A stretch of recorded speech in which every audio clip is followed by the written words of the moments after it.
நம்ம அல்ட்ராவோட எல்லா தயாரிப்புகளுமே ஆரோக்கியமான ஃபுட் கிரேட் ஸ்டெயின்லெஸ் ஸ்டீலால் தயாரிக்கப்பட்டது. அல்ட்ரா என்றால் ஆரோக்கியம். அனைவருக்கும் வணக்கம். நேற்றைய தினம் தமிழக அரசு நடத்திய பாராட்டு விழாவில் எனக்கு ஓவர்வெல்மிங்னால பேச்சு வரல, ஓவர் ஜாயினால் சரியாக பேச முடியல. உள்ளத்தில் நினைப்பதெல்லாம் வெளியிலே வார்த்தையாக வருவது என்பது அந்தந்த நேரத்தை பொறுத்தும் சூழ்நிலையை பொறுத்தும் அமைகின்றதான் ஒவ்வொரு நேரத்திலும். ஆனால் நேற்று என்னவோ எனக்கு என்ன சொல்வது என்று தெரியவில்லை. அவ்வளவு ஆனந்தம்.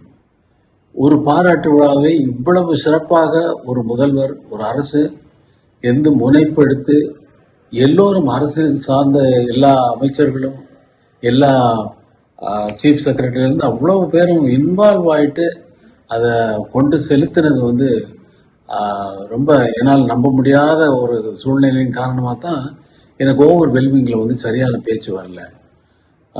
நான் கூட முதல்வரை கேட்டேன், எதுக்காக மேலே இதை பண்ணுறீங்க அப்படின்னு சொல்லி. அதே பல பேர் பல விதமாக நினைக்கலாம். அதுக்கு என்ன காரணம், இவ்வளவு அன்பு செலுத்துவதற்கு நான் என்ன செய்தேன் என்பது. நான் போட்ட இசையாக இருக்கலாம், அது வேறு சமாச்சாரம், அது அவர் தான் சொல்ல முடியும். அதனால எனக்கு நான் இதையெல்லாம் எதிர்பார்க்கிறவன் அல்ல. அப்படிப்பட்ட ஒருவனுக்கு பாராட்டு விழா நடத்துவது என்பது இந்த சிம்பனியின் சிகரம் தொட்டதால் தான் அவர் அந்த பாராட்டு விழாவை அதை மிகவும் மிகவும் முக்கியமாக கருதி இருக்கிறார் என்பது இப்பொழுது எனக்கு புரிகிறது. ஒரு உலக சாதனை படைத்த ஒரு தமிழனை பாராட்டுவது என்பது தமிழக அரசின் கடமை என்று அவர் கருதி இருக்கிறார் என்றுதான் நான் நினைக்கிறேன். முதல்வர் அவர்கள் என்னிடம் சில வேண்டுகோளை வைத்தார். அதை சங்க தமிழ் பாடல்களை அவர் வரிசையா சொன்ன அந்த நூல்கள் எனக்கு கூட தெரியாது. 18 14 நூல்கள் அத்தனையையும் அவர் மனப்பாடமாக அல்ல, இயல்பாக அவர் சொன்னது எனக்கு மிகவும் வியப்பை அளித்தது. அதற்கு நான் இசையமைக்க வேண்டும் என்று அவர் சொன்னது, உங்களை தவிர வேறு யாரும் அதை செய்ய முடியாது என்று நான் நம்புகிறேன் என்று அவர் சொன்னது எனக்கு மேலும் மேலும் ஊக்கத்தை அளிக்கிறது. அதை நான் கண்டிப்பாக அவர் வேண்டுகோளை நான் நிறைவேற்றுவேன் என்று இங்கே சொல்லிக் கொடுக்கிறேன். மற்றபடி விழாவில் எந்த ஒரு குறையும் இல்லை. இந்த நிகழ்ச்சிக்கு சூப்பர் ஸ்டார் ரஜினிகாந்த் அவர்களும் உலகநாயகன் கமலஹாசன் அவர்களும் வந்திருந்து விழாவை சிறப்பித்தது விழாவிற்கு மகுடம் வைத்தவர் போல. ஆனால் விழாவிற்கு வந்தவர்கள் சிம்பனி எப்படி இருந்தது என்றும், அல்லது எங்களுடைய திரையுலக வாழ்க்கை 50 வருட வாழ்க்கை எப்படி இருந்தது என்றும், அதில் நடந்த சம்பவங்களை பற்றியும் சொல்லாதது எனக்கு ஒரு சிறு விஷயமாக இருந்தாலும் அது ஒரு விஷயமாக எனக்கு பட்டது. ஆனால் அவர்கள் ரசிகர்களுக்கு மிகவும் சந்தோஷமாக இருந்திருக்கும்.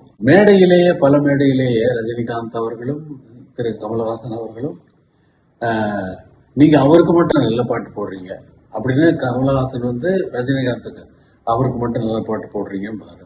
ரஜினி சார் என்ன சொல்லுவாரு, அவரும் நீங்க அவருக்குன்னா நல்ல பாட்டு தான் போடுவீங்க சாமி அப்படின்னு சொல்லி அவர் சொல்லுவார்.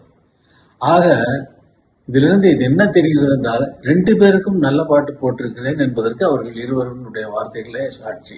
ரசிக பெருமக்களும் வந்திருந்த அனைவரும், எல்லா துறையை சார்ந்தவர்களும், சினிமா துறை, பத்திரிகை அன்பர்கள், அரசு அமைச்சர் பெருமக்கள், மற்ற முக்கியமானவர்கள், இவர்களெல்லாம் அவர்கள் இந்த சிம்பனியை பார்த்தது, எனக்கு கேட்டது, பார்த்தது எல்லாமே மிகவும் மகிழ்ச்சிகரமான விஷயம்.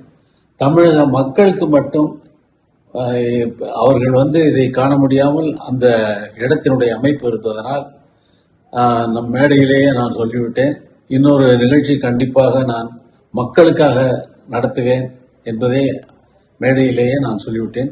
அது கண்டிப்பாக நடக்கும். மக்கள் அனைவரும் அதை எதிர்பார்க்கலாம். அந்த நாளை நானும் மிகவும் ஆவலோடு எதிர்பார்க்கிறேன்.